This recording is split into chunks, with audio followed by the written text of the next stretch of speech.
Hello friends, మంచు ఫ్యామిలీలో గొడవలున్న విషయం అందరికీ తెలిసిందే. అయితే మంచు ఫ్యామిలీలో మంచు విష్ణు తన దారి తను చూసుకుంటున్నాడు, మంచు మనోజ్ తన దారి తను చూసుకున్నాడు.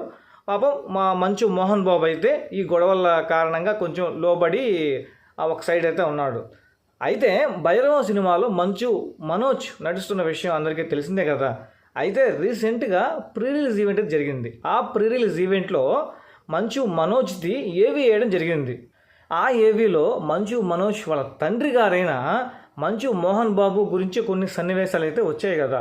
సో వచ్చినప్పుడు ఎవరైనా సరే తన తండ్రిని స్క్రీన్ మీద చూసినప్పుడు ఫీల్ అవుతారు, ఆనంద బాష్పాలు వస్తాయి అనమాట. అంటే మనం ఇంత ఎదగడానికి కారణం మన తండ్రే అని చెప్పని తనకి తెలుసు, ఇండైరెక్ట్గా తెలుసు. అక్కడి వరకు బాగుంది. అయితే తన తండ్రి గురించి తెలుసు కదా, తెలిసినప్పుడు మంచు మనోజ్ ఇంకా ఎందుకు ఒక సైడ్ ఉన్నాడు, వెళ్ళి తన తండ్రితో మాట్లాడొచ్చు కదా, తన తండ్రితో ఉండొచ్చు కదా. అలా మాత్రం చేయడు. ఎందుకంటే భైరవ సినిమా అనేది మంచు మనోజ్కి ఎంత ఇంపార్టెంటో తనకే తెలుసు, తనతో పాటు ఉన్న వాళ్ళందరికీ తెలుసు అనమాట. ఎందుకంటే తను ఆ గొడవల తర్వాత తీస్తున్న ఫస్ట్ మూవీ కదా. అలాగే ఇంకా తొందరలో మంచు విష్ణు సినిమా రిలీజ్ అవుతుంది, కన్నప్ప. సో కన్నప్ప మూవీకి ఎలాగో ప్రమోషన్స్ బాగా వస్తున్నాయి. ఎందుకంటే ఆ సినిమాలో ప్రభాస్ నటిస్తున్నాడు, అలాగే అక్షయ్ కుమార్ నటిస్తున్నాడు, కొంతమంది పెద్ద పెద్ద హీరోలు నటిస్తున్నారు. కానీ భైరవ సినిమాలో అంత పెద్ద క్యారెక్టర్స్ ఎవరున్నారు, లేరు కదా. సో ఇప్పుడు భైరవ సినిమా మంచు మనోజ్కి హిట్ రావాలి. సో హిట్ రావాలంటే ఏదో ఒకటి క్రియేట్ చేయాలి. అక్కడ కూర్చొని ఏవి చూస్తా ఏడవడం, సో ఇలా జరిగినప్పుడు ఏమవుతుందంటే బయట జనాల్లో అబ్బా అయితే బాధపడుతున్నారా అని చెప్పిన ఒక సింపతి అనేది క్రియేట్ అవుద్ది. సో అలాంటి సింపతిని క్రియేట్ చేస్తున్నాడు మంచు మనోజ్. సో ఆ సింపతి వల్ల ఆ ఏడవడం వల్ల ఇప్పుడు ఏమైంది, ఆ వీడియో వైరల్ అయింది. సో ఎప్పుడైతే ఆ వీడియో వైరల్ అవుద్దో అప్పుడు ఆ భైరవ సినిమాకి ప్రమోషన్స్ వచ్చినట్టే కదా. సో అలా కూడా మంచు మనోజ్ ఈజీగా సినిమాని ఎలా ప్రమోట్ చేయాలి, ఎక్కడైనా ఏదైనా కాంట్రవర్సీ వస్తే కాంట్రవర్సీ చేద్దాం.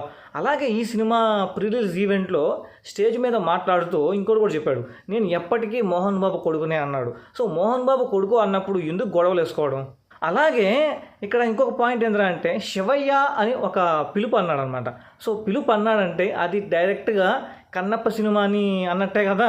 వాళ్ళ అన్న విష్ణు కన్నప్ప సినిమాలో నటిస్తున్నాడు కదా. సో అలా శివయ్యని కామెడీగా అనడం, కొంచెం కాంట్రవర్సరీ చేయడం. సో అలా మంచు మనోజ్ అయితే సింపతిని, అలాగే ఎమోషన్స్ని, దాని తర్వాత అలాగే కాంట్రవర్సీని, ఈ మూడింటిని వాడుకొని భైరవ సినిమాని బాగా ఫ్రీగా ప్రమోట్ చేస్తున్నాడేమో అనేది నాకు అనిపించింది. ఒక్కసారి మీరు కూడా ఆలోచించండి.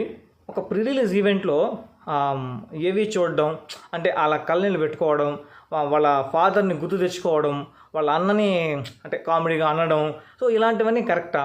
నా పాయింట్ ఆఫ్ వ్యూలో అయితే ఇది కావాలనే సింపతికి, కాంట్రవర్సరీకి, ఎమోషన్కి, అంటే అందరూ జనాలు పడిపోతారు, సో ప్రతిదీ మనకి భైరవ సినిమాకి ప్రమోషన్ అవుద్ది అని చెప్పని అనుకొని ఇలా చేశాడేమో అనేది అనిపించింది. సో మరి మీకు కూడా అలానే అనిపించుంటే మాత్రం కింద కామెంట్ సెక్షన్లో కామెంట్ చేయండి.